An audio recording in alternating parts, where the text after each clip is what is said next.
Hi friends, welcome back. तो start करते हैं हमारा डिस्कशन। आज हम नया टॉपिक स्टार्ट करने वाले हैं। ठीक है, तो चलो यार स्टार्ट करते हैं। तो आज का टॉपिक होगा यार डिटर्मिनेंट्स। ठीक है, हम डिटर्मिनेंट्स के ऊपर बात करेंगे। डिटर्मिनेंट्स, ठीक है। चलो, तो देखते हैं यार क्या होता है डिटर्मिनेंट्स, व्हाट आर डिटर्मिनेंट्स। ठीक है, तो देखो यार, कोई भी सिस्टम ऑफ इक्वेशन होगी ना, a1x+b1y इक्वल टू सी, मतलब मैं स्ट्रेट लाइन की इक्वेशन समझ लो आप इसको। a2x+b2y इक्वल टू c1 या c2।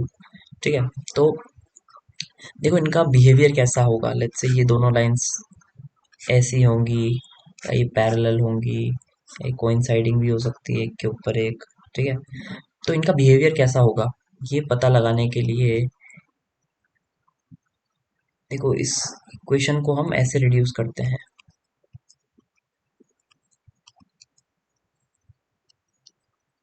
ओके, इसको बोलते हैं ऐसे, in the form of ax equal to b, या ऐसे कुछ भी बोल सकते हो। अब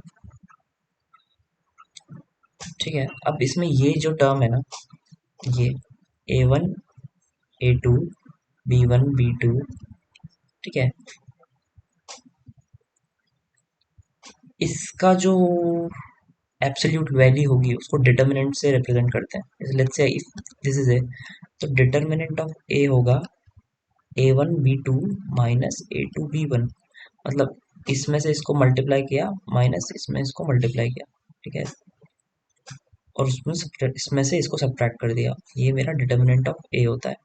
ठीक है, और बेसिकली ये जो डिटर्मिनेंट है ये डिसाइड करता है इसकी वैल्यू, कि मेरा बिहेवियर कैसा होगा जो सिस्टम ऑफ सोल्यूशन इससे बन रहे हैं उसका। ठीक है, जैसे जो लाइंस इससे बन रही हैं उसका, या फिर जो प्लेन्स बन रहे हैं उनका। ठीक है, अगर 3D होगा तो प्लेन बनेगा, 4D में कुछ 4D इक्वेशंस बनेंगी। ठीक है, जो भी होगा मतलब डिटर्मिनेंट से वो डिसाइड करता है कि अ, उसका बिहेवियर कैसा होगा। ठीक है, तो डिटर्मिनेंट का सिग्निफिकेंस था ये। अब देखो, ठीक है, सिग्निफिकेंस हमने समझ लिया। अब लेट्स से कोई भी डिटर्मिनेंट होगा उसको आप ऐसे रिप्रेजेंट करते हो, a11 a12 a21 a22।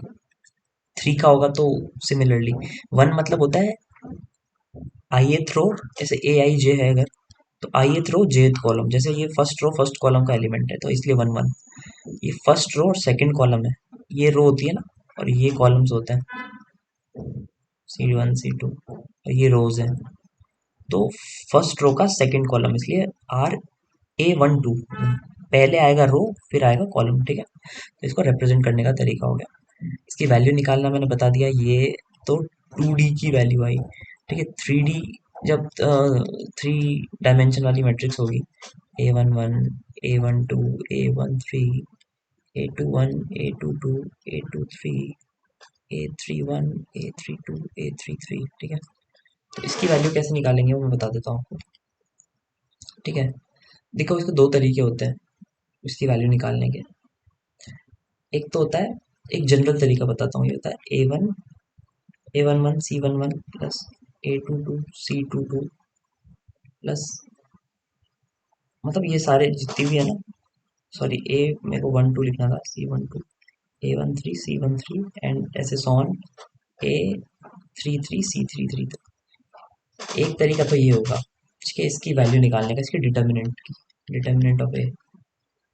अब इसमें आप सोच रहे होंगे सी क्या है, तो एक बार सी भी एक कोफैक्टर्स बोलते हैं। सी सी होता है कोफैक्टर्स। अब देखते हैं कोफैक्टर्स कैसे निकालते हैं। देखो,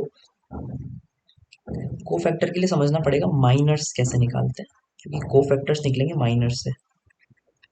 तो माइनर्स निकालने का मैं तरीका बताता हूँ। देखो जैसे इस केस में ये है, इसमें A11 का माइनर क्या होगा, इसको हटा दो और इसको हटा दो, जो ये जो मैट्रिक्स बची ये A11 का माइनर होगा। मतलब A11 के इधर का हटा दो और इधर का हटा दो, तो ये क्या बचा, A22 A23 A32 A33। ठीक है, ये हो गया मेरा M11, माइनर ऑफ 1 1, माइनर का 1 हो गया ये। M2 का जैसे अगर देखना है आपको, M12 निकालना है, लेट्स से A12 का माइनर होगा, वो होगा इसको हटा दो और इसको हटा दो, तो ये दोनों बचे और ये दोनों बचे, ठीक। तो ये हो जाएगा A21 A31 A23 A33। समझ में आया? मतलब आपको जिसका माइनर निकालना है उसकी सारी रोज और कॉलम्स को हटा के जो बचे एलिमेंट्स हैं वो, ठीक है। तो ये आइडिया होता है। तो यार देखो, ये हो गए माइनर्स निकालना। कोफैक्टर्स कैसे निकालते हैं? देखो, कोफैक्टर होता है सी आई जे है अगर लेट से, तो वो होगा -1 की power i+j into mi j।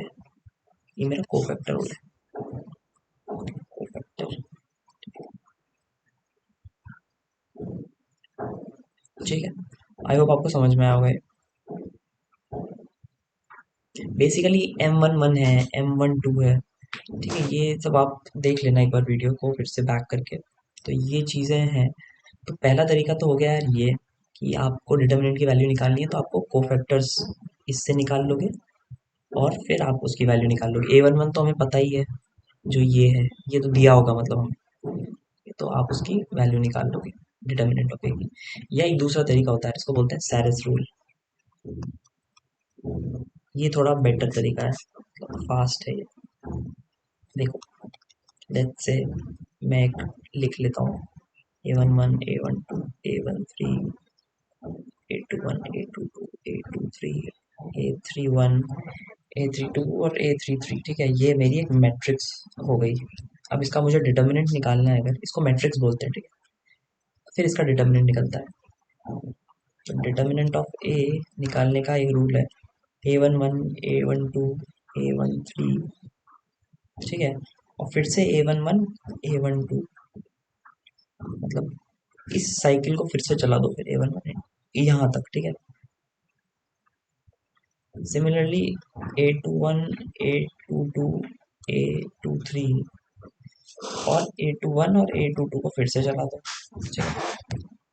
और इसको वैसे ABC लेते तो बेटर होता, बट चलो ठीक है, नहीं आओ अभी, जैसा लिया हमने कहा ठीक है।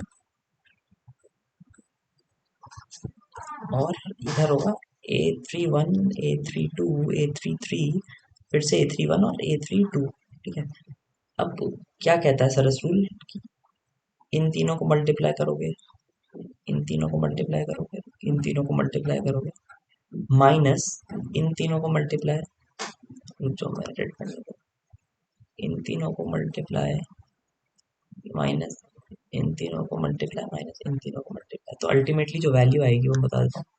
आपकी वैल्यू आएगी A11, डिटर्मिनेंट ऑफ ए की जो वैल्यू आएगी वो आएगी A11 A22 A33 plus A22 A23 A31, sorry ये A12 है, A12 A12 A23 A31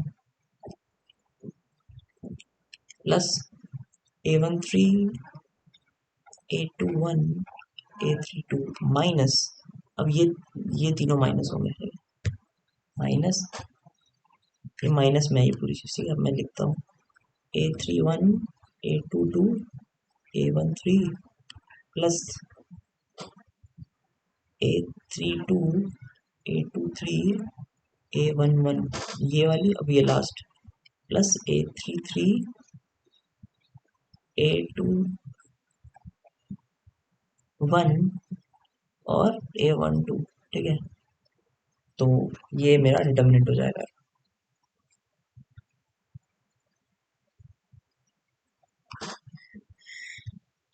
तो ये मेरा डिटर्मिनेंट हो जाएगा सेरेस रूल से। ये थोड़ा इजी है क्योंकि ये आप जल्दी से लिख के ऐसे मल्टीप्लाई करके इस फैशन में इसकी वैल्यू तुरंत निकाल सकते हो, ठीक है। तो अभी तो यार इतना ही था इस वीडियो में। ये बेसिक्स हो गए आपके कि डिटर्मिनेंट की वैल्यू कैसे निकालनी है, डिटर्मिनेंट क्या होता है और माइनर्स को फैक्टर्स क्या होते हैं, और इसकी वैल्यू निकालने के दो तरीके, ठीक है। बाकी चीज़ें हम करते हैं नेक्स्ट वीडियो में डिस्कस, ठीक है। तो थैंक यू वेरी मच। आपको अगर वीडियो पसंद आया होगा तो आप लाइक कर देना और कमेंट्स कर देना अगर कुछ डाउट होंगे आपके तो, ठीक है। फिर मिलते हैं नेक्स्ट वीडियो में। Till then bye bye, take care.